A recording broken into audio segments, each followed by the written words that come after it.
Welcome, ladies and gentlemen, once again to live streaming coverage of GP Rotterdam. What a pleasure it is for me to welcome you to our broadcast for the first time today. Joining me in the booth, it's Simon Gertzen. My name's Riley. We'll be the steady hand on the tiller as we get into day number 2. Simon, we saw 9 hard-fought rounds of competition yesterday. Today, there's been a cut. Around 400 teams have made it through to the second day, and some changes have come along as well with this second day. Yeah, the most important part is that people got to build a new team sealed deck this morning. So if you weren't quite happy with your deck that you had to pilot for 9 rounds, now you have a new chance for the 5 rounds of Swiss that are coming up. Bit of a re-roll for many of the players, of course. Many lessons would have been learnt yesterday, despite all the practice that teams no doubt put in. Nothing beats the experience on the ground, and I'm sure that these people will have taken some of the lessons learnt from their successes and failures yesterday, and that would inform their deck building process today. Maybe also change their preferences slightly. This has been a grueling tournament. Yeah. Yesterday was long.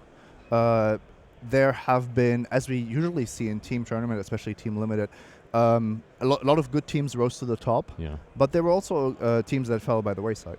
Yeah, we've seen some huge names really sort of end up discarded along the road here. But as you say, a lot of cream rising to the top. We do have the standings in front of us here at the end of day number 1, and there are some names that are really jumping out at me from the beginning here. Number of Hall of Famers: Karsten, Levy moving further down, Yasuoka, Kenji Tsumura as well. These people all in the Hall of Fame, but a number of names that are still very much familiar to people around the world, Simon, at the top of the tables. Yes, and this is only talking about teams that are 8-1 or better. So that's 24 points up to 27 points.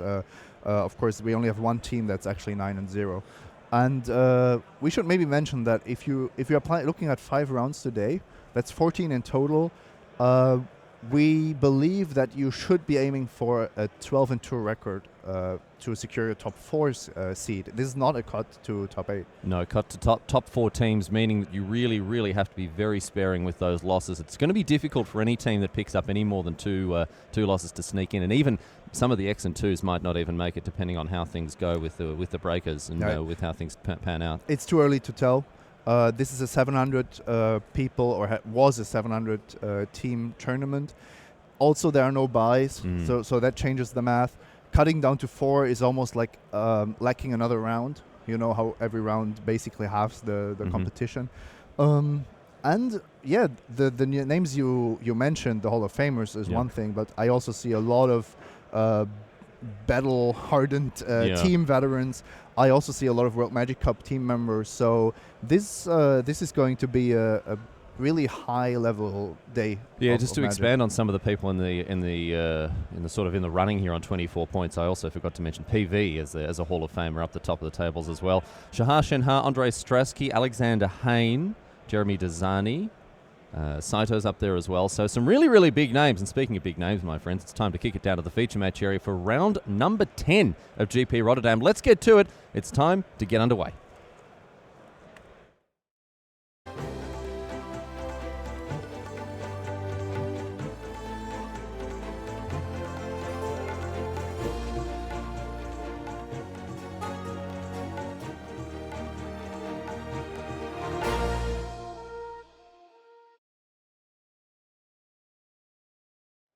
Welcome, my friends, to live streaming coverage of GP Rotterdam, coming at you, Cleopatra, live out of the Netherlands. My great pleasure to welcome you to the feature match area for the first time today. Riley Knight in the booth alongside the Pro Tour champion, Simon Gertzen.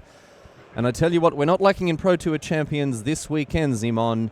These guys, Triple H team with Alexander Hayne in the middle of them. Also a team that has had a lot of success at the top tables of Magic over the years. Yes, we are looking at Mike Ron and Alexander Hayne, both Pro Tour champions of different times, different eras, but also combining their forces with Richard Hohen, probably the most decorated team in attendance when it comes to teams. Yeah, these guys have got a wealth of experience winning team events between them. There are about 7 or 8 victories between them, but of course they're up against some absolute juggernauts of Magic from Japan here. We've got Kenji Tsumura, of course, Shota Yasuoka, and Toru Takashita. These guys are really, really, they've not come to make friends. They've come to smash face. And Shota Yasuoka, of course, with 20 GP top 8s, but everyone's talking about the 4 PT top 8s, including the win in Kaladesh. Just yes. Recently, as well as Charleston in 2006. He's in the Hall of Fame. He's the Japan national champion this year. This guy does it all. By the way, Kenji Tsumura and Richard Horn are really good friends. Kenji credited Richard for a lot of his improvements in Limited. So that's a story that goes way back to the time when Kenji was among the best players in the game, just behind the names of John Finkel and Kai Bude. Well, with 6 Pro Tour top 8s in the Hall of Fame, of course, winning a WMCQ for Japan as well, and making his way into the top 8 of the WMC last year. Kenji Tsumura has quite a resume here. Both players off to a relatively slow start, Zimon. We've seen this format really players jumping out of the blocks in many situations, but here there's some glint nest cranes, there's some prophetic prisms, and things are going a little bit more in a bit of a more stately and slower fashion here. I like the fact that we're starting off the day with a blue-black mirror. It will give us some time to get accustomed. Just ease into it, mate. To what's going on. And also, from what we've seen, these decks are or can be very, very grindy. Well, by the look of things, Ron is a little bit more aggressive than his opponent here. You can see the Embral Bruiser in addition to the Foundry Screecher here. Both of these low-toughness, high-powered creatures. Although that Foundry Screecher is going to have a hard time getting through the Glint Nest Crane. Ron's going to have to find a way to get punched through some aggression here because his opponent's creatures are very defensive. Yes, and one card that I want to mention now that we're seeing blue-black on both sides is Contraband Kingpin. I think that card we saw yesterday really made it possible for the blue-black control decks to play this super long grindy game. But this is just fascinating the way this game is turning out because Tsumura is just putting up the shields like this. He is putting up the barricades like you wouldn't believe. Consulate Skygate joining his Ether Theorist and Glint Nest Crane. Ron on the other side, he's slamming down some very aggressive creatures. Oval Chase Daredevil, the latest addition to his board, and he's really looking to punch through some damage. But right now, Tsumura has really is defending incredibly well. We see another creature with a big fat bum enter the battlefield. Just compare like the ratio of power and toughness on both sides. Yeah. You have it's almost the exact inverse. Almost no power on Kenji's side and almost no toughness on Ron's side. Ron unafraid to attack with the Oval Chase Daredevil. I think Tsumura realizing that this recursive threat is not something that he's looking to block just yet. This is the best card that Ron has cast this game, and it's also the most scary for Tsumura, or at least the most difficult to decide upon. How do you formulate a plan for a very long game in the face of a recurring Daredevil? Contraband Kingpin is going to come down here, as you mentioned, Simon Gertzen, a proud smile of exultation on your face for calling that one. Wouldn't be the last one today we're going to hear from Simon Gertzen, shooting from the hip like an absolute master. Ether Theorist is going to snag Tsumura a scry. So both players manipulating the top of their library here. Here's the Sentry. It's not uncommon to find these gold cards show up in Team Sealed, simply because there are so many more packs opened. And of course, the powerful gold cards lead you towards a certain archetype. Yeah, and we've really seen the power of the gold cards this week. And not all of them, of course. The blue-white one hasn't really found a home despite its power. Cloud Blazer being an immensely powerful card in and of itself, but not supported well by the colors. In addition, Engineered Might hasn't made much of an appearance, but we've seen Imperial Voyager, we've seen Contraband Kingpin, and especially Unlicensed Disintegration. What a showing that card's had this weekend. Yeah, and of course, Veteran Motorist, Restoration Gearsmith, also some of the more powerful cards of the cycle, even splashed sometimes. And for example, the deck with Prophetic Prism on Kenji's side could easily include some of the gold cards that are not only blue and black. Yeah, I would say an Unlicensed Disintegration would be a really nice pickup for Tsumura here. Ron continues to develop his board. A Malfist squad comes down as a 4-2 menace. But look at this. Geez, this is a huge play for Tsumura. Wow, what a nice one for him. This Demon is really going to do some work. The Demon of Dark Schemes coming down as a 5-5. But look at that. chomp, chomp, chomp. It is breakfast time for the Demon of Dark Schemes, and he fries up some bacon and eggs, eating 4 creatures in one fell swoop. This is just the definition of a blowout. Oh, absolutely bananas here. We mentioned the high toughness on Kenji's creatures, and now we know why. Not a single one dying to the Demon of Dark Schemes there, whereas Mike Ron has just had his derriere handed to him on a silver platter. I mean, we talk about, the 1% edges that players manage to gain for themselves here, there, and everywhere, but this is an absolute stone-cold blowout. And Ron had no way of knowing this was coming. You can't play around a mythic rare. And not if your deck is made up of creatures with low toughness. So Samura's durdling around, fiddly farting around, doing a bit of scrying, doing a bit of tapping, getting some energy, and then all of a sudden, 6 mana, 5/5 flyer, eat most of your board, and Ron's left staring at a pile of cards that just, are embarrassing in the face of the demon. Yes, and not only that, but he also got up to 5 energy in the exchange. So now he has the ability to reanimate a creature for the cost of 3 mana and 4 energy. Not a huge amount of juicy targets for Samura right now, but I imagine if anything that he wants to bring back, and look at that board as well, just 6 creatures sitting back on defense. He can crack that puzzle knot as well if he needs an extra card. I mean, you'd have to put Samura at what, 98%, 99% to win this game? The game, yes. The game is heavily in his favor. Suddenly, he's just not concerned about, for example, the value of a Daredevil returning from the graveyard. He has generated this insane card advantage and tempo swing, which in a mirror should be decisive. So we see now here Ron facing down almost certain death as Samura gets into it with his evasive creatures and flyers. Yeah, the menace creature was reanimated, and that actually that's did enough. it. I mean, Mike Ron, more or less, as soon as that demon came down, had lost that game, and Samura winning in very, very, very effortless style there. He took a poke or two here from Mike, but Ron was not able to close that match because the Demon of Dark Schemes completely turned it around. And did you see how he dropped down the demon? He didn't slam it. It was like a feather. Oh, right. Falling. Just a dainty and elegant drop there from the Samura. So now Mike Ron has got some thinking to do. His deck is pretty bad against this massive mythic here. I mean, it's not guaranteed that Samura is going to draw it, going to find it, but his deck, I think, is built to do exactly that. Gum up the board, scry, work through things with the puzzle knots and and so forth, burn through the deck to find this 5/5. Yes.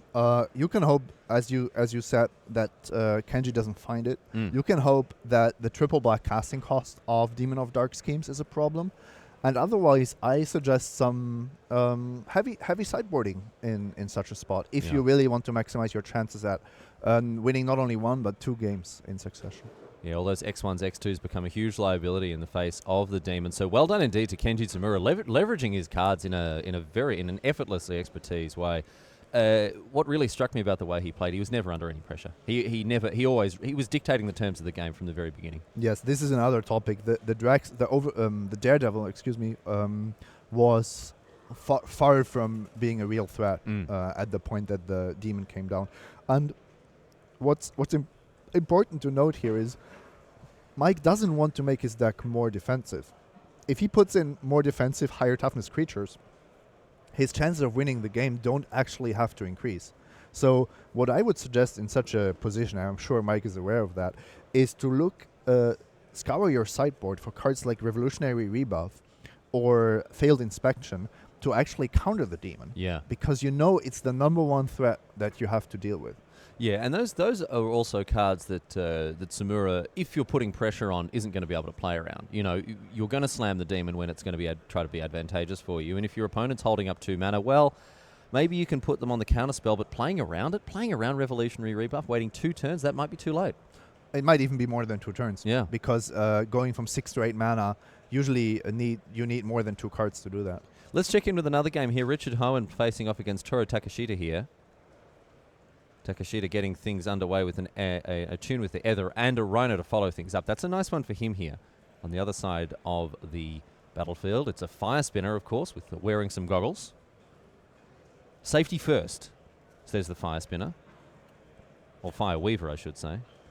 I'm a big fan of the goggles. I think it's a really cool design. Yeah, they definitely do something in this set. Although all the artificers that are flying around and the equip cost already pretty low, but I mean, automatically equipping something to a creature when it comes down. That's a nice bit of upside here. Reckless Fireweaver, a card that, with the sort of defensive stats it has, really keyed to to crew vehicles, I should say. Here's Glensleeve Artisan. Look at this. This is a nice one. A 3/4 plus a 1/1. Alexander Hain, up a game against Shota Yasuoka. We saw those guys shuffling up and looking at their sideboards in between the game of Fron and Samura. So obviously a quick end there, favouring the Canadian Pro Tour champion. Here comes the Rhino, and we're going to see it grow to a 3/4 as well. Fron does have the option to block, but in the face of 3 open mana, very, very difficult decision to do. Blocking your opponent's 3/4 with your own 3/4 enabled so many tricks. Oh, mate, you are just posting an invitation for trouble. You're going, dear trouble, RSVP. Even even a timely removal spell on the goggles would be disastrous. And here's a nice play as well. Armorcraft Judge coming down just as a 3/3, but cycling very nicely, drawing a card thanks to the Rhino there. And now Hoenn is the one that's representing a combat trick. Yeah, so many of them as well, and so many of them so cheap, of course. Built to smash, built to last. Yeah. Impeccable timing can ruin some double blocks. Both of them would work on the 1/3 because it has high toughness, and on the 1/1 because it's an artifact. And Takashita not interested in any sort of blocks here. He knows that Hoenn is probably sitting on something. And it's going to be a servo exhibition now to beef up Hoenn's board. This looks like two completely different formats. The game between Kenji and Mike was nothing like this. No, that's true. We're really seeing things pan out in a different fashion here as Hoenn re-equips the goggles onto the servo. And the card that's going to be at the front of Takashita's mind right now is, of course, Inspired Charge. Yes, but also the re-equipment of the goggles makes me think if there is a potential double block on the Armorcraft Judge, because now losing 2 servo tokens to a trick is not as devastating as losing your 3-drop. No, you're just trading 1 for 1 there. You're trading the servo exhibition for a combat trick, and I think Hoenn there is more than happy to do that, especially considering the goggles stick around. If he's not holding a card like Inspired Charge, that is. We'll see how Takashita wants to get through this. I can see a Blossoming Defense in his hand, so he's definitely holding some goodies. And here is our 3rd color. Very interesting to see this. There might actually be both Ornamental Courage and Blossoming Defense in his hand, so a lot of combat tricks. That is one of the defining factors of this format for me. Oh, and down comes Hazardous Conditions. So this is a nice little play here for Takashita as he wipes the board, essentially. Not cleaning up quite everything, but -2/-2 to all creatures with no counters. Handily not hitting the Rhino, but taking care of the Glensleeve Artisan and the stray servo tokens there. Not a card, again, that we've seen a lot of this weekend. The power level's there, but sometimes difficult to maneuver. And it seems to be good enough in Takashita's deck that he is actually splashing for it. Green has quite a strong sub-theme of +1/+1 counters, so a lot of the time Takashita will be hoping that is something approaching a Plague Wind for his opponent here. A vehicle to play for Hoenn. Oval Chase Dragster immediately getting in as a 6/1. With Trample and Haste, with one of the most fragile bodies I think you can imagine as a 6/1.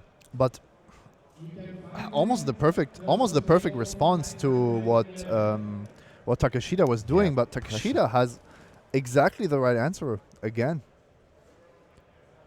Ornamental Courage able to trade off there. The toughness boost being the deciding factor. That's really what pushed it over the edge there. Untapping the creature, giving it +1/+3. That's and that was the end of the game for Oval Chase Dragster. I mean, a very, very fragile card as it is, but very handily answered by Tura Takashita, who, I mean, didn't even have to do anything special to do that. Just 4 mana for one card and 1 mana for another one, and he's really taken Richard Hoenn to the ropes here. Had Takashita taking 6 that turn, going down to 3, I would have put Hoenn as a clear favorite to win this game. But now we've got a Kuja Seed Sculptor coming down and beefing up Takashita's creatures even further. He's got a blocker back, and Hoenn's now on 4. Yeah, Takashita is slowly running out of gas, but Hoenn also couldn't really apply his combat tricks so far. Now he's the one under so much pressure that he might have to stop attacking, which is clearly not what he wants. Is he holding 2 Aradara Expresses?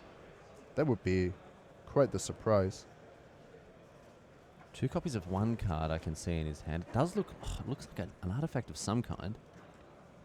The vehicle you want to be playing multiple of is, of course, Renegade Friday, but it didn't look like that was it. Maybe we'll get a better look next time. Red, white, often the colours that are favoured in these vehicle decks.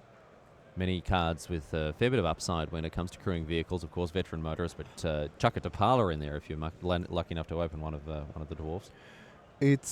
To me, it's great, Riley, how much we've learned already about this format. Like, not only the team limited portion, but also just the limited format itself.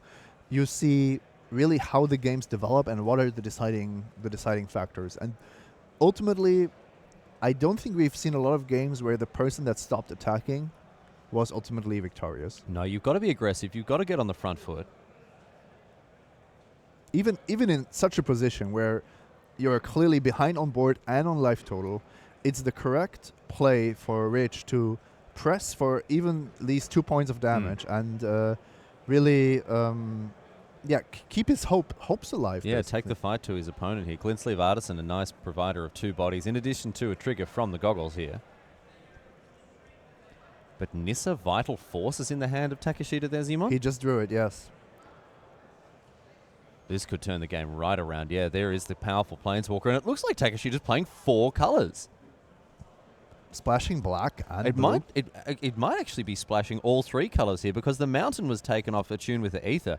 Red-green is a colour combination we see so often here that maybe we didn't think anything of it. But look at this. Nissa, Vital Force coming down, untapping a forest, making it into a 5/5 here. Nissa just provides such an immediately visible and obvious impact here that Hoenn has to just scoop him up. And Takeshita manages to go all the way to leveling things at 1-1. What an impressive deck he's playing.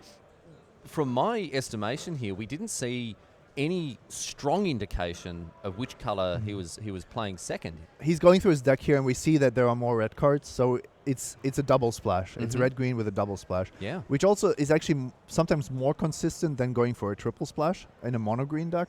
Although I've seen mono-green decks this weekend. Green, certainly the color that's enabled to do this with its fixing cards, attuned with Ether and, of course, the Wild Wanderer as well. But it's now Shota Yasuoka, the current Pro Tour champion, facing off against a former Pro Tour champion, Alexander Hain.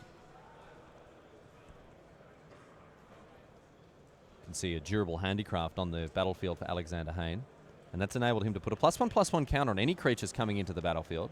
You see the Ether Torch Renegade benefiting from that immediately here. He has to pay 1 extra mana, but that's a really good deal. It's a low cost, especially at this late stage in the game. You're playing cheap creatures anyway. Oh, and Snarethopter as well, joining the party with this Wayward Giant. Hain on 7, so he's going to have to respond. Oh yeah, Hain is under a lot of pressure here. The menace making it so much more difficult to just chump block, soak up some damage. And what do you do against a 3/2 flyer with red-green? Harness Lightning would be the perfect answer, but Hain would probably have used it already. Yeah, there's actually one in the graveyard. A copy hanging out in the graveyard there, so that would have done it. But look, here we see a triple block on the Wayward Giant. That's currently only 4 points of damage. Yeah, by my calculation as well. So there's going to have to be something else here from the Canadian. The Torch Renegade, a 2/3 at the moment. But with Summoning Sickness, so not going to be able to ping for the final point. So we see Yasuoka here, ordering the blockers. I think this is the slowest I've ever seen this man play.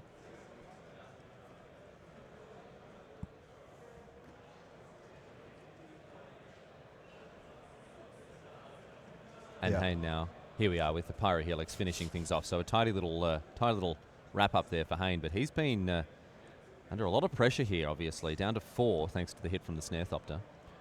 And he used the Pyro. Oh, that's really nice. Oh, Appetite for the Unnatural. That's a really good one here to buffer his life total up a little bit, and bang, in comes the servo, poking across for a point of damage for Yasuoka.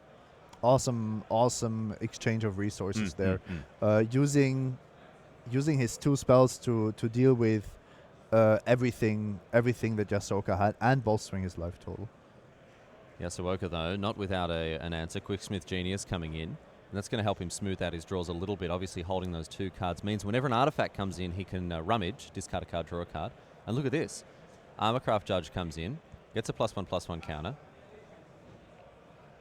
And as it enters with the +1/+1 counter, No, but I believe it's 2 triggers that you just have to stack in the right order.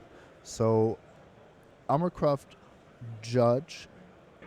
so it can count itself. Yeah, when it enters the battlefield, as long as you stack the triggers correctly, you can put the +1/+1 counter on it first and then draw a card second.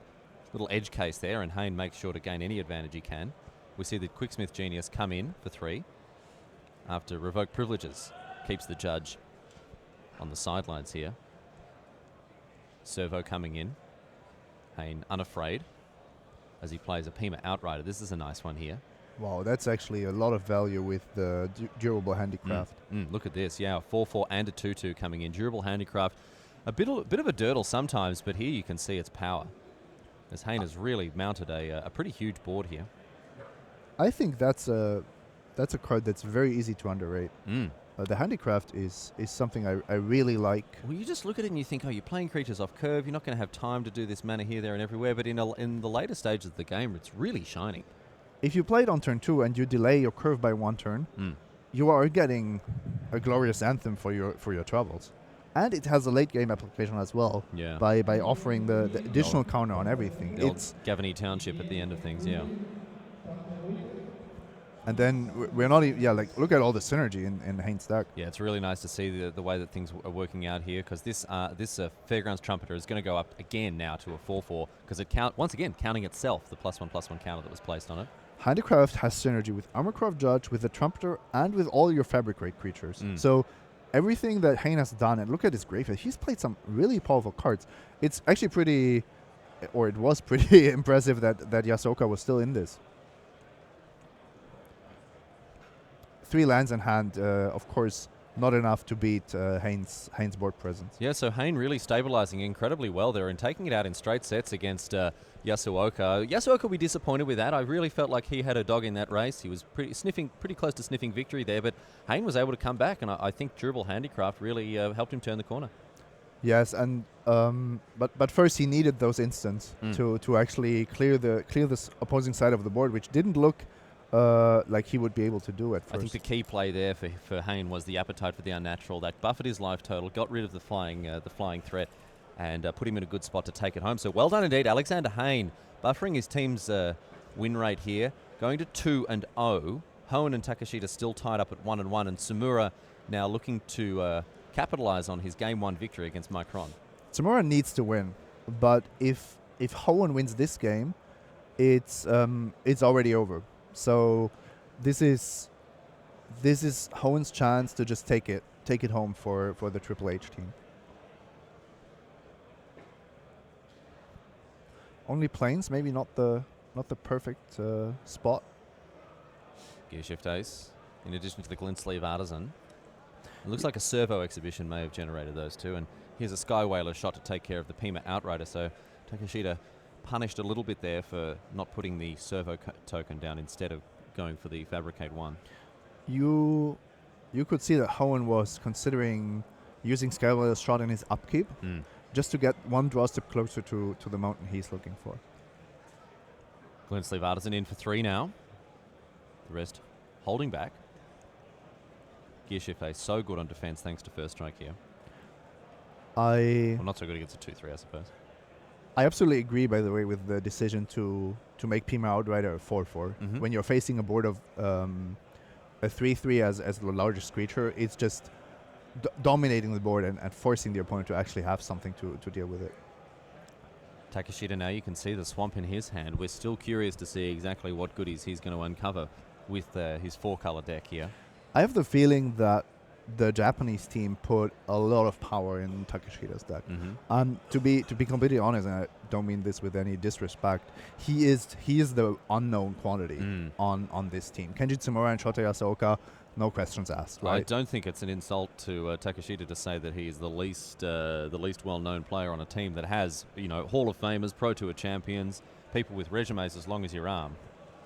Most people on that team would be the third. Third well-known. I certainly would be. And that's saying something. No. Well, it's something to say. Not very much. So we already saw Nissa, and we saw a black splash Mm-hmm. for For the sort of infest type effect here, you know that, and we saw it gain some value in the last game. But you know, hazardous conditions, not a card that we see a lot of. Ornamental Courage, one of the key cards last game. Yeah, and also providing value here for Takeshita, but no other plays here. The Japanese player. Yeah, it looks like Takeshita. We can't make out the hand, unfortunately. He looks like he hasn't really been deploying much. No, hasn't been up to much here. Okay, and an island coming down. Swamp still in hand here for Takeshita. Yeah, I'm not the biggest fan of Architect of the Untamed. Never really seen it go off. Well, already provided, just as a 2/3, already provided 1 energy for Takeshita. But yeah, the cost for the beast is just huge. 8 mana. 8 energy to create a 6/6.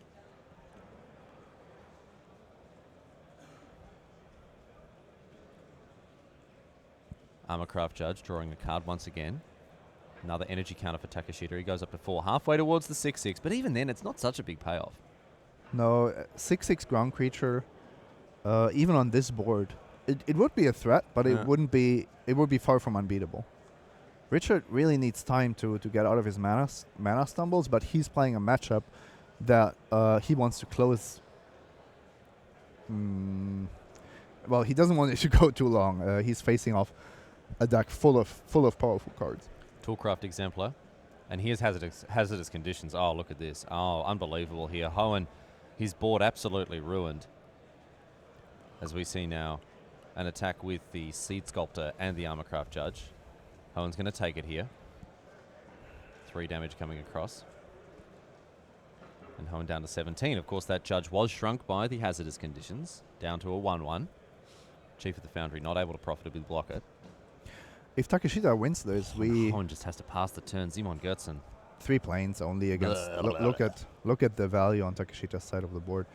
If Takeshita wins, we will be able to see if Mike Ron can beat the Demon of Dark Schemes. Yeah. That's the good part about this. That'll be back to where we're going here. Chief of the Foundry bouncing off that the Seed Sculptor here. As the Armorcraft Judge comes in. Look at this. Takeshita hitting his life total. Hitting his land drops here. His energy reserve just grown and grown. He's found a little bit of extra use for that for those lands sitting in hand. Something else to follow it up here? I believe he already passed the turn, but let's see. Just reorganizing his lands. They're so important. So crucial. Got to keep those lands organized. 4 mana now for Hoenn. And it's the Oval Chase Dragster. Let's get in there for 6. Takeshita says, no worries, mate. It's actually a 7 power creature. Of course. Thanks to the the Chief. Yeah. I love this, Mana screwed for turns, and then Bam, 7. Getcha. instead of thinking about defense, just smashing in there. And it's a good plan. You're not winning the long game. You're behind on the board.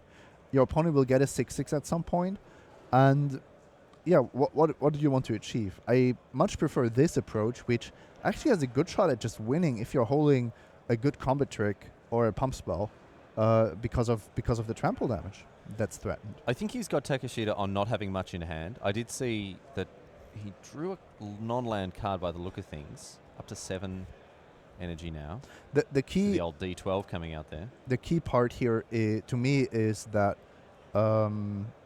Architect of the Untamed is 1 energy away from generating the 6/6. Yeah. So Hoenn has exactly this 1 turn window to make something happen, and he needs some really good tricks. And of course, Takeshita is very aware of the fact that he might be dying to Oval Chase Dragster.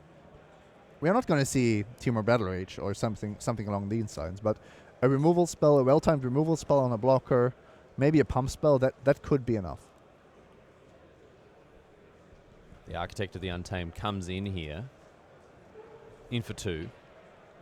Obviously doesn't need to tap to create that beast. Mike Ron evens it up. 1-1 now for Samura and Micron here. So obviously the Demon of Dark Schemes either beatable or not showing up to the party.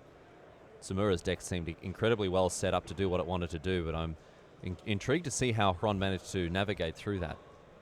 These guys are going to game 3. We'll see. It'll be interesting to see if we get to have a look at that. Takeshita will have to win this game for us to go back and have a look at Samura and Hron. The good thing for Hoenn is, and that's something that a lot of people undervalue, is how his aggression, when he found land number 4, has also saved him life, because it forced Takeshita into a more defensive posture. Yeah. Yeah, it meant that Takeshita had to leave back 2 blockers, not only because the Dragster has trample. That would mean any removal spell on the in the hands of Hoenn would have completely wrecked him. And with Takeshita dead to an unblocked Dragster, it can be in big trouble. And that would explain it too, the attack with the Architect of the Untamed. Just a 2/3, but obviously that's the card that he wants to keep around. He's sort of already consigned the Seed Shaper and the Judge here to perhaps double block. Yeah. Yes, I absolutely agree. You don't just want to lose to an impeccable timing, a Skywhaler shot or anything of that sort. Oh, start your engines. How about this? Look at that. A free activation and +2/+0 for the Oval Chase Dragster here. And the Chief of the Foundry is going to benefit from that as well. Start your engines, giving all of your creatures +2/+0 until end of turn. As a sorcery, it's not the most effective sort of group pump spell, but right here it is doing some work. I think you have to announce that card like a race starting announcement. Like a race car, like a NASCAR announcer. My goodness me. So it's a 4-power Chief of the Foundry. 4-power Chief of the Foundry. And a 9-power Dragster? It's a 9/2 Dragster. Yeah. So really hit the nitrous here. 9 trample damage, 4 non-trample damage, meaning Takeshita can prevent 6 points. One creature can prevent 4 points of damage. The other creature can prevent 3 points of damage.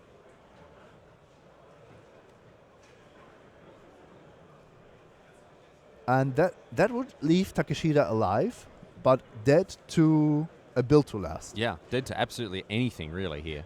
There is already 1 Ornamental Courage in his graveyard, but he could be holding another one.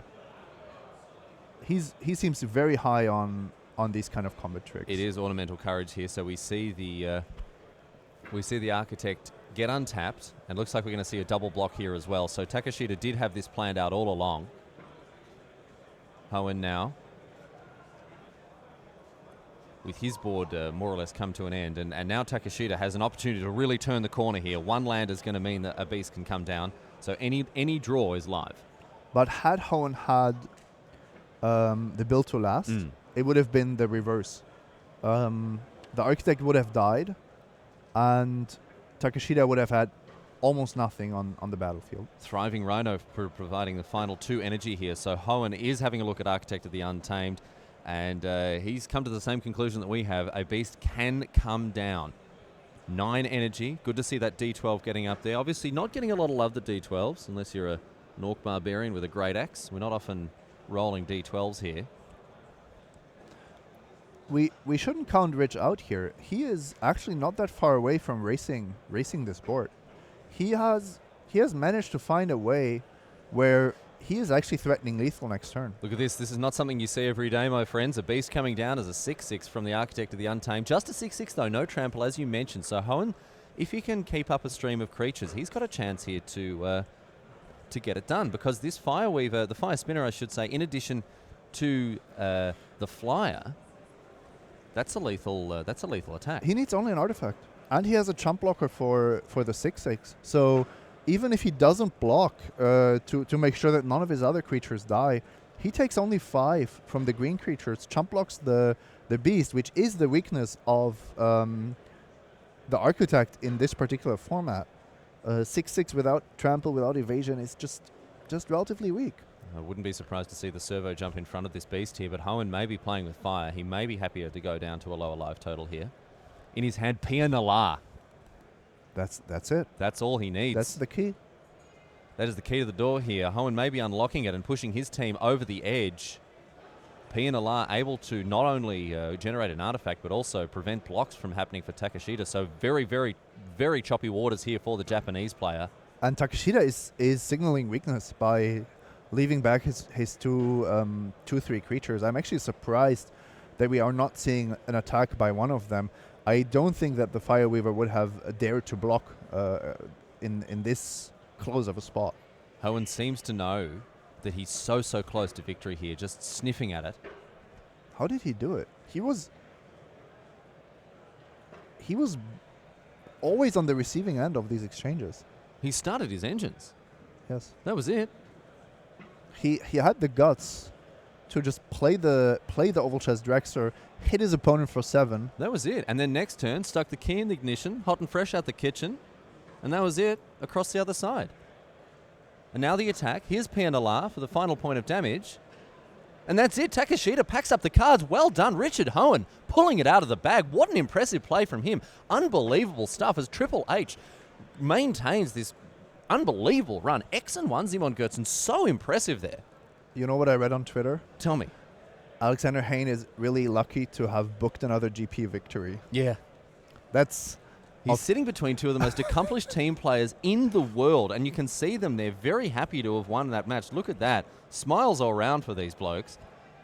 This is, by the way, not giving Hoenn enough credit. This is, of course, tongue-in-cheek. But it just shows you what a force these 3 players are when they team up. Well, that is all we've got now from our live matches here, but you can see games underway on the back table and playing back here at lightning speed. This is a replay. We've got some time walk magic for you here. Andre Strasky versus Luca Tassinari here. These guys on the back table have been playing for a while now. Obviously, you saw their games haven't quite finished. See if we can catch up to them here. Andre Strasky, of course, 2 Pro Tour top 8s to this young man's name, in addition to 1 GP top 8. Tassinari has and his team have made an excellent run all the way to 8-1 at the end of day number 1. We'll see how fortune favours them as they continue. Strasky also paired up with some of the biggest names in modern Magic here. Shahar Shenhar, 2-time world champion, and Paula Vida Dama de Rosa, a Hall of Famer whose name is known all around the globe. Good to see someone from the Southern Hemisphere certainly getting it done, flying the flag of the South.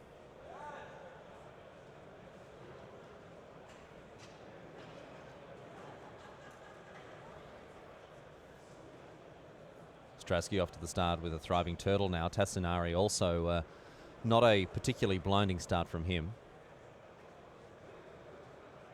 You can see Strasky also put together a pretty defensive deck. Any deck with Consulate Skygate in it is obviously going to be looking to make some blocks. And might be one of the first truly blue-red decks that we've seen. I can see a World of Virtuoso hanging out there as well. Here is the Skygate. Blue-red artifact themed. And let's see what the black is paired with. Maybe black-blue again for the most controlling archetype of the format. Well, 3 swamps here. Triple swamps, and down comes a Filigree Familiar. 2 life for Tassinari.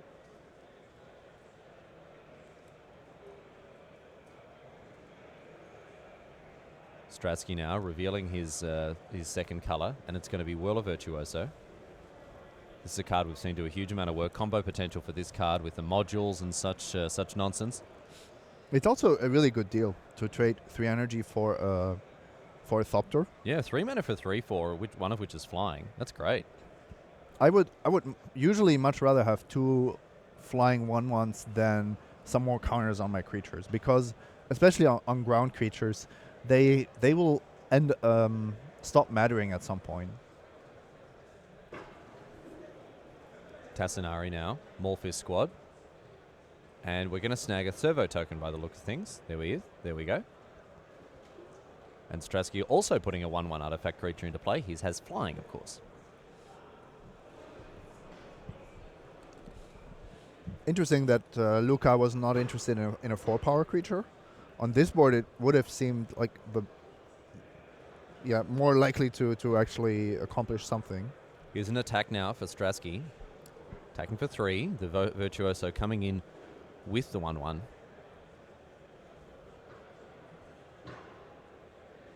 And Tassinari can line up some blocks if he so chooses. Trading with the Virtuoso doesn't seem like a bad deal. getting the squad out of there. I don't really see what it's doing on offense. So No. I would prefer to take as little damage as possible. I also would expect in general the blue-black deck to be the more defensive deck. So I think this block is absolutely correct. And a more or less free attack for Andrei Stratsky. He's more than happy to select his Whirl of Virtuoso for inspection. Keeps a card on the top. I would imagine it's a non-land. Stratsky does seem slightly flooded out here. Inventor's Fair comes down, and that's going to create 3 more energy. So potentially another Thopter here. Oh, mate, he could gain a life off the Inventor's Fair next turn. Really doing it here. That was his plan all along. Also, the Inventor's Fair might be used to find some more threats. Yeah. Once he runs out of place. We've seen subtle variations on Metalcraft winding their way through this set. Underhanded designs and Inventor's Fairs. A couple of other throwbacks to old artifact-based mechanics. Gearseeker Serpent as well, with pseudo-affinity. So Tassinari now with his 5th land. 3 cards in hand, was it, Zimon? At least, I think more. But not too much of impact really happening on his side of the board. Looks like 4 cards in hand for Tassinari. See how he can leverage them to get himself back in this game. You've got to say that Stratsky here has his nose in front.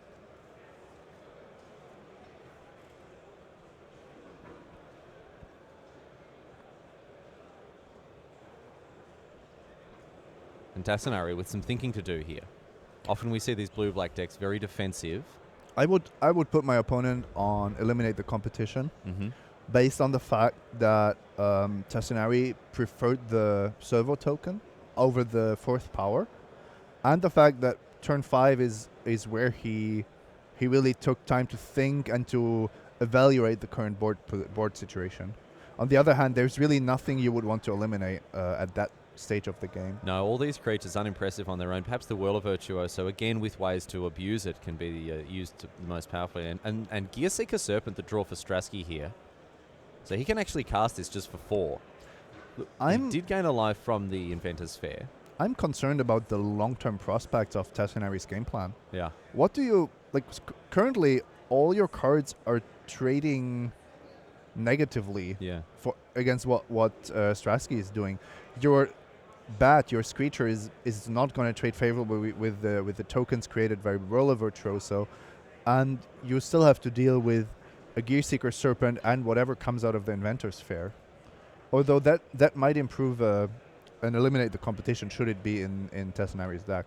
And cards like Maulfist Squad here as a 3-1, pretty embarrassing against, even with Menace, pretty embarrassing against cards like the Thriving Turtle and the Consulate Skygate.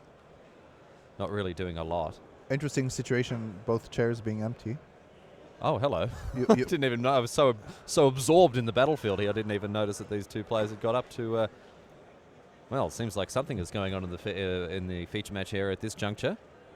Not a huge amount of information for us to go by as we see Stratsky take his seat once again. Maybe just had to do a quick round of high fives with all the rest of the teammates. Well, we're back to it now. Stratsky with his 5th land. Gearseeker Serpent can come down for 4 mana, which is pretty bonkers. Sometimes you can even drop another artifact in the same turn. Yeah, so what we would see here is a 2-drop artifact, meaning that the Gearseeker Serpent could be played. But Stratsky with no plays here. No plays, no days. A card in hand there. Oh, what is it here? Gearseeker Serpent, Mountain, and Island. That means that he's going to crack that Inventor's Fair. Yes, that's what I expect as well. So it costs 4 mana, sacrifice the Fair, and you can search your library for an artifact. I'm fascinated to see what this is here. You can only do it though if you have 3 artifacts or more. So Scrapheap Scrounge to the play now for Tassinari. Yeah, and so Stratsky, as we said, playing this thing. This card, it's got to be better than the 5/6 that's in his hand. And look at what it is. It is the module. We're going to start seeing this abuse of the poor old Whirler Virtuoso, as we did yesterday. This card is just bonkers with the Whirler Virtuoso, providing an extra energy counter whenever a creature enters the battlefield, effectively meaning that Whirler Virtuoso's cost is reduced to 2. Decoction module going hand in hand with the 2/3.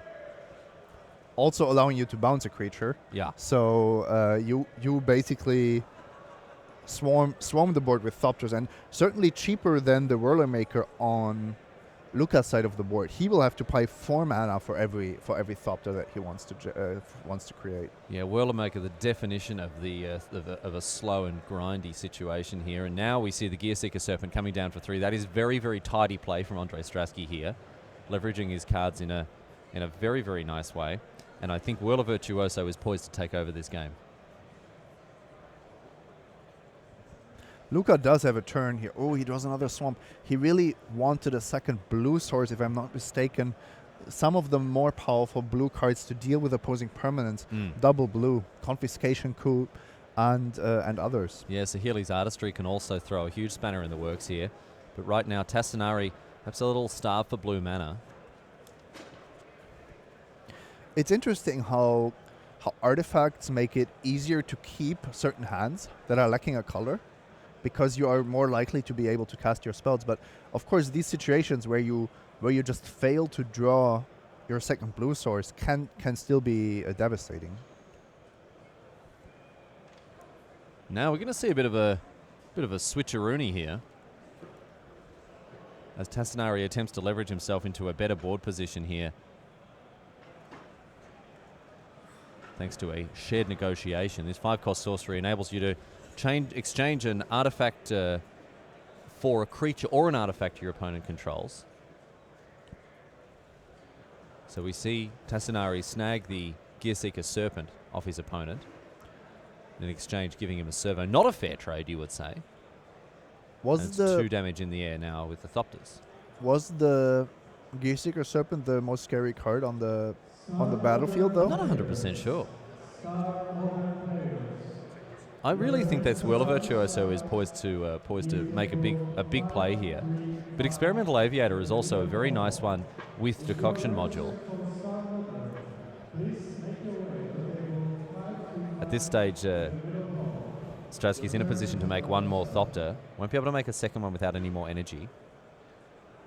That one will come down and gain him 1 energy, putting him to 2. Decoction module is so powerful that Strasky tutored for it with innovation, with Inventor's Fair. Well, that was what was on my mind as well. It had to be better than the Gearseeker Serpent that he could play into that board. And it looks like it was indeed. Although the Gearseeker Serpent, a huge liability now, as the shrewd negotiation has taken it off his hands. We actually don't see the Gearseeker Serpent being activated all that often. No.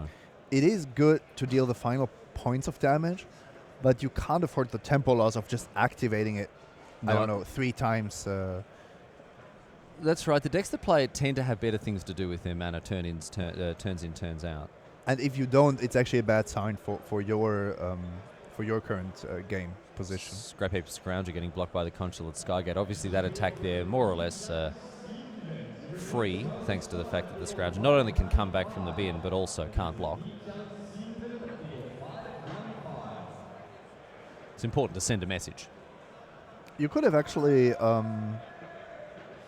given the Scrounger to Strasky with the shrewd negotiation for similar reasons. If it ever attacks, you would just block it and get it back from your graveyard. Yeah. Perhaps it could have been a bit of a shrewder negotiation there for Tassinari. As it is now, that Gearseeker Serpent is just sitting there ready to do some work for him. But in come the Flyers. Look at this. 5 1/1s in the air. And we're going to see one of them blocked by Tassinari's Whirler Maker Thopter. I think Tassinari has to immediately block with this creature as well to stop the bleeding as early as possible. It's not something you want to do. No. But otherwise, you're basically lava axing yourself. And without real hope that this creature will ever do more than that in this particular game. So you can see now the Whirler Maker has just made a Thopter, which is blocking one of Strasky's Thopter. The other 4 seem to be getting across without any trouble. Of course, Subtle Strike would be amazing here. Oh, no. killing a Thopter and letting your Screecher survive. It looks like Luca has something. Subtle Strike or a Rush of Vitality. That's basically the two options that we've seen over and over again. Select for inspection also floating around. That wouldn't be at its most powerful here, but yes, that's the way it's going to go. So we're going to see two Thopters on Strasky's side eat it, in addition to Tassinari's Bat and his Thopter also going away. Yeah, so it's not going to be a Subtle Strike. Luca would have definitely gone for it. That's too much value to pass up on. Getting the permanent +1/+1 boost on your Screecher would have been amazing. So. And Ether is coming down and providing now with Strasky with 3 mana, or 3 energy, I should say. It's confusing, all these resources, right? So many resources. The resource is definitely not limited today. More attacks now for Tassinari. So to me, there are now two options. Either Tassinari was bluffing the trick, just wanting Strasky to think about certain things he could have, or he's holding Rush of Vitality and wants to use it differently than as a one-time effect on his Screecher. Strasky blocks the Gearseeker Serpent with the Turtle and then picks it straight back up. So that's tidy play from him. That's going to enable more energy. That's going to enable more triggers from the Fabrication module. Another problem with playing against the module, it really messes up a lot of your combat math and your ability to push through. So Strasky now in a position to make a couple of Thopters. For example, I wouldn't have... There you can see the Rush of Vitality in his hand, by the way. I wouldn't have found it too surprising to actually use the Shrewd Negotiation to get the module. Because that's, in a sense, the most powerful card on Strasky's board. Yeah, certainly an option as well that Tassinari could have taken advantage of. So now we're going to see Whirler Virtuoso in addition to Fabrication module. So we see a Thopter. That puts Strasky down to 3 energy, which gains him then another one as it comes into play. Makes another one, puts him down to 1 energy, and it gains 1, so he ends up on 2 energy. The easiest way to think about this interaction is, as long as you have 3 or more energy, your Thopters only cost 2 energy. Very succinct, nice little way of thinking about it there. Era of Invention, or Era of Innovation, I should say, comes down as Strasky attacks across with 5 Thopters, one of which gets blocked by the Thopter made by the Whirlmaker. One of my favorite cards. If you use it fairly, it's already great.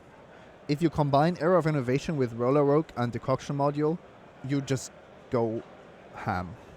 I'll go absolutely bacon here, as 3 more Whirlers, 3 more Thopters come in. We should explain how this works. Era of Innovation triggers whenever a creature enters the battlefield. You may pay 1 and you get 2 energy, but we already discussed that the Thopters only cost effectively 2 energy each. So the combination of these 3 cards are effectively giving you a Thopter for every mana you invest. 1 mana put a 1/1 flyer into play. So this little combination here is something that Strasky will be very, very happy to have assembled. Not the first time we've seen it this weekend, and the power level is definitely there. It's slow, Zimon. It is slow and ponderous. It doesn't give you life also, but it reminds me of Thopter Foundry, Sword of the Meek, which is, well, a constructed level combo. Tassinari now with some attacks. It looks like Strasky's going to line up some blocks here as well.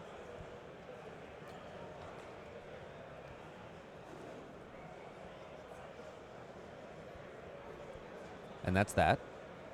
So trading off the Morpheus squad for the Ether Theorist in addition to the... Oh no, the Flyer, just the one to eat it there. If Strasky untaps with the module, he will be able to protect both of his... he'll be able to protect his Roller Work from removal. He looks like he doesn't even want to. No, he's drawn a multi-form Wonder as well. But at this stage, not really needing it as he attacks in the air for 6. Riley, this is looking really one-sided. Very grim. Not only is this game, I don't even understand why Strasky is tapping mana, to be honest. Oh, he needs to go back up in energy. That's the reason.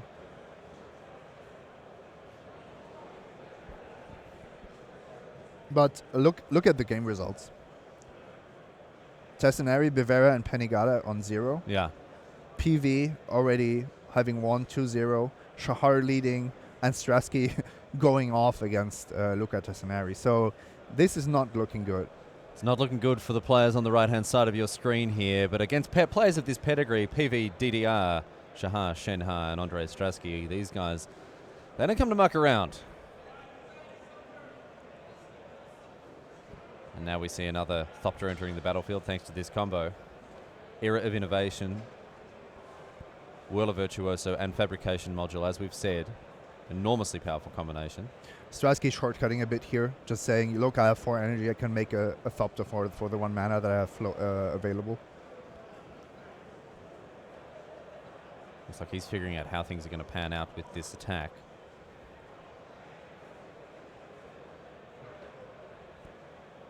Strasky with creatures for days here. Blocking, protecting his life total, keeping it high. He knows that this combo, while not fragile, is certainly subject to disruption, and that could result in a victory for his opponent should he not play carefully enough. He wants to close out this game before something like a Demon of Dark Schemes can mess up his day. Yeah, that would really wreck things here for Strasky, to a point. At this stage, though, he is threatening 6 more Thopters, and even a Demon, I don't think would ultimately change the outcome. So 4 Thopters here. And then chips the turn. Back to Tassinari now. So he considers his options. It's fascinating to see how long it's taken Strasky to close this one out. Tassinari hasn't been in it for a while here, but he's still fighting.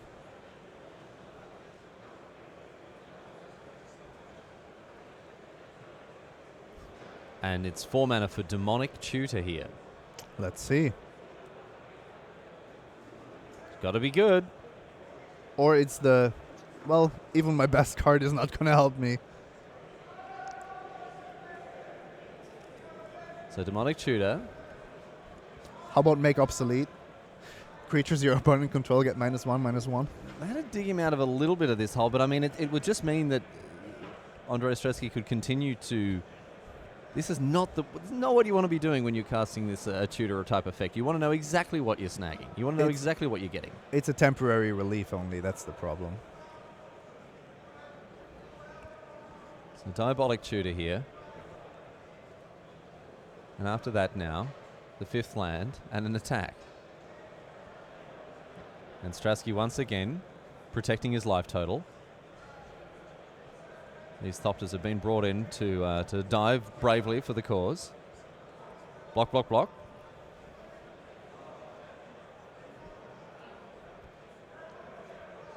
Luca is trying his best to pretend that he's not getting beaten down by and a brave attempt it is too. An army of Thopters.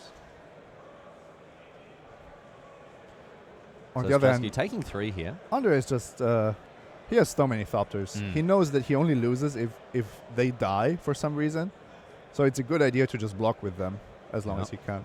Yeah, it's a Thopter party, and everyone's invited right now, especially Tassinari, the guest of honor, being slapped up and down the tables with the Thopters as they come in the air. Now, Tassinari did play a Diabolic Tutor. He has to have something here. Yeah, he goes to -1 even if he activates the...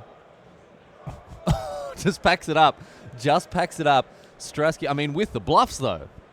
With the sick bluffs. A for effort. A for effort. But unfortunately, F for winning this game of Magic as Andrei Strasky takes it over the line, and his team is as yet undefeated in round number 10. Tassinari, Bavera, and Panagata here are fighting bravely, attempting to overcome their foes. But I mean, these guys with the pedigrees, with the resumes that they have, they've cut their opponent's work out for them now. Cut very quickly over to Shahar, Shenhar, and Igor Panagata, but it looks like things have wrapped up there as well. If this was game 2, then that's actually the decider, because they were already 1-0 the last time we checked.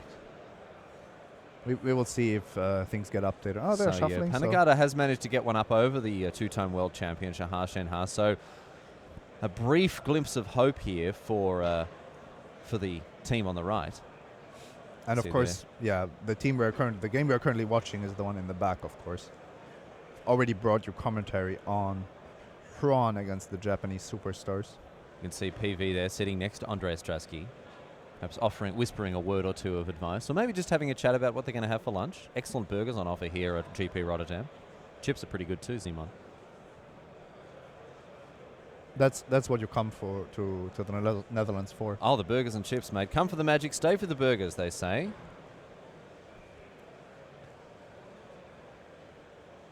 Okay, looks like there's some reshuffling, but sure we'll go to the next match that's starting.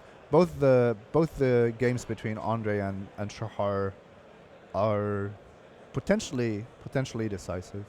Yeah, we could see one single win from either Strasky or Shenha here, push things into the W bracket for this team. But Tassinari and Panagata here, they've got their work cut out for them. They've got to win and win and win. And if they do, they'll manage to stick at 8-1. We're back now with Shahar and Igor Panagata here. So Shahar Shenha, the two-time world champion, back-to-back world champion, opened us up with a Dund operative. Igor Panagata for his side, playing red-white here. It's a smuggler's copter. That is a constructed playable start. It's the first time I've seen one, actually. Yeah, we haven't seen many this weekend at all. Even though all of them will have made it into the respective main decks.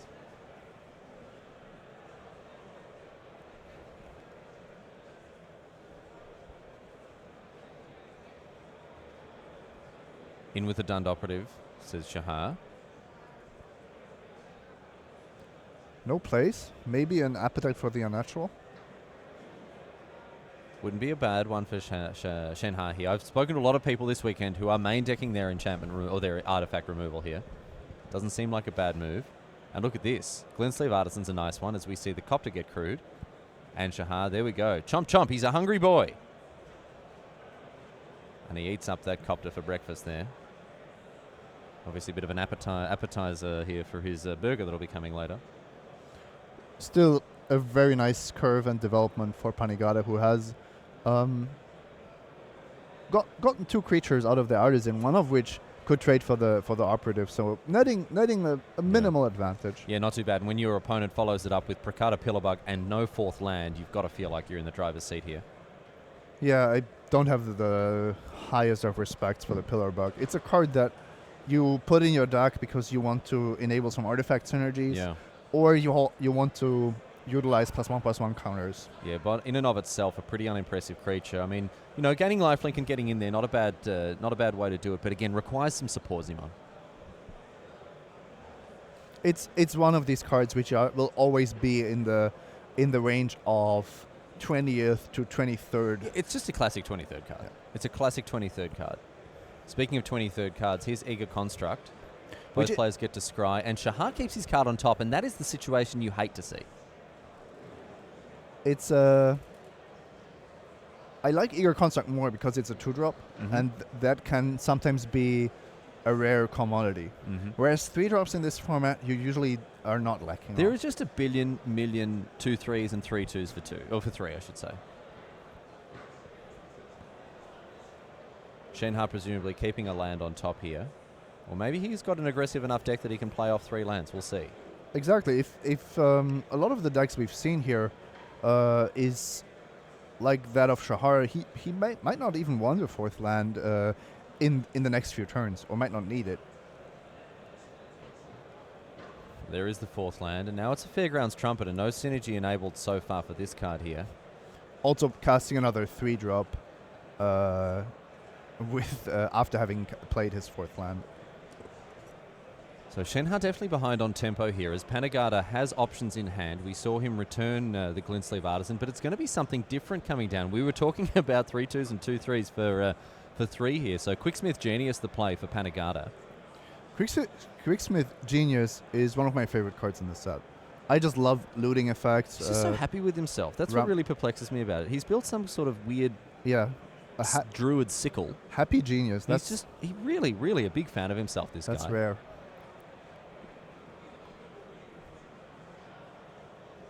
Thragtusk. Oh, down comes the Arborback Stomper. 5/4 for trample, gains you 5 life when it enters the battlefield. So Shenha now hitting his straps. Are the Italians coming back, or is that just a just wishful thinking. Because if Igor wins this, then Luka has all the chances. I just don't know. He looked pretty outgunned in game one. Well, that's because Strasky was given the time and breathing room to get this absurd combo going, and he won in very convincing fashion without Tassinari really being in it. But that could have been a result of bad draws. That could have been anything, as we see now this self-satisfied genius enable Panagata to loot through his deck here, or rummage, I should say.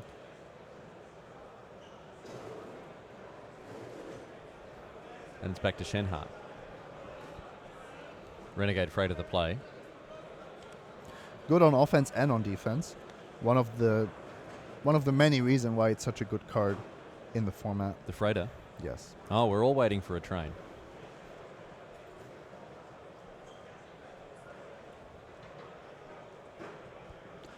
One of the most interesting starting points if you want to discuss this limited format is how high do you pick Renegade Freighter in a first pick, first pack or second pick scenario? You just take it, right? That's my take. You can have other opinions though. You can say you can. I mean, you're allowed to. They're wrong, but you can. Arborback Stomper in now for 5. See if Panagata wants to line up some blocks. And the Freighters. This dog has jumped into the train here. What do you think of this one? You mean from a lore perspective, or I mean from a strategic perspective? Really, any way you want to come at it, my friend. You're the expert. I wouldn't trust this robot guiding my trains, but I like the block. That seems like a good idea. I didn't really see the Freighter getting aggressive here, not against the Death Touch and the high toughness creatures on the opposing side. And now we see Elegant Edgecrafters come down. Shenha opting for the +1/+1 counters so as to bump up his Fairgrounds Trumpeter as well. So the Elephant becomes a 3/3.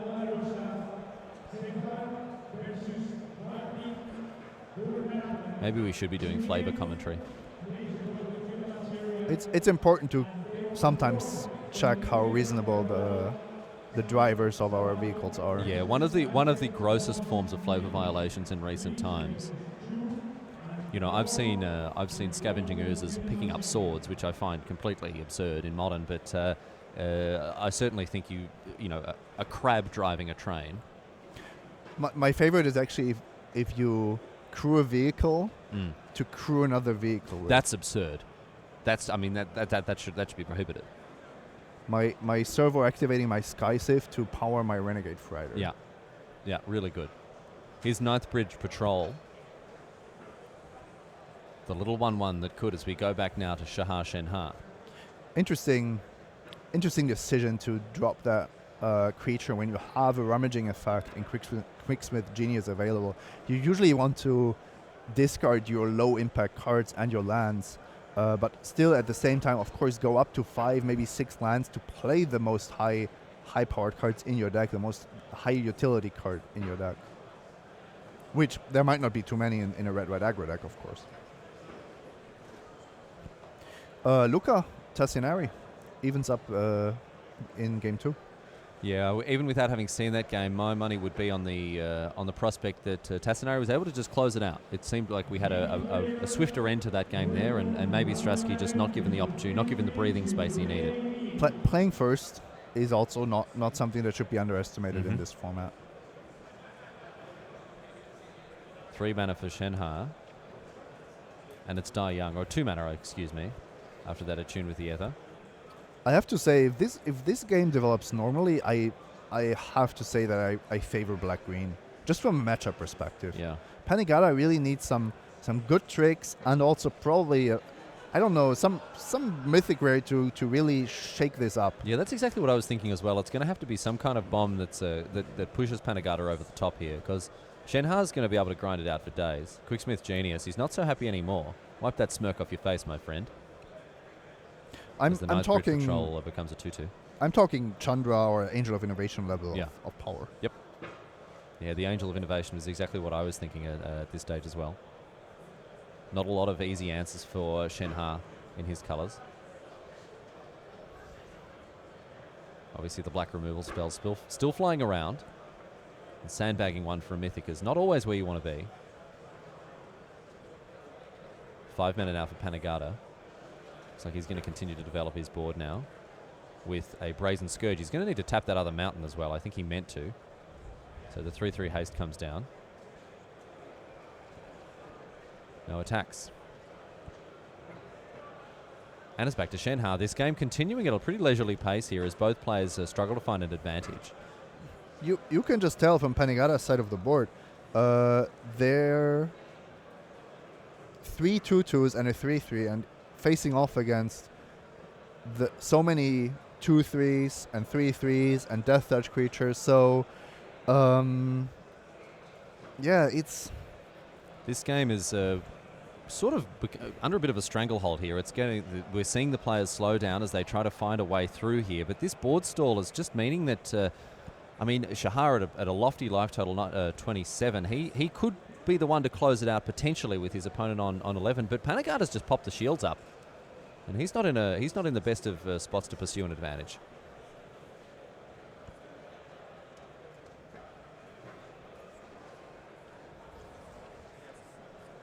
So as this grind settles down, my friends, we can actually give you some information as to how things ended up turning out. Obviously, that game was a replay. We're going to bring it back to the booth, my friends, and have a chat about exactly how round number 10 panned out.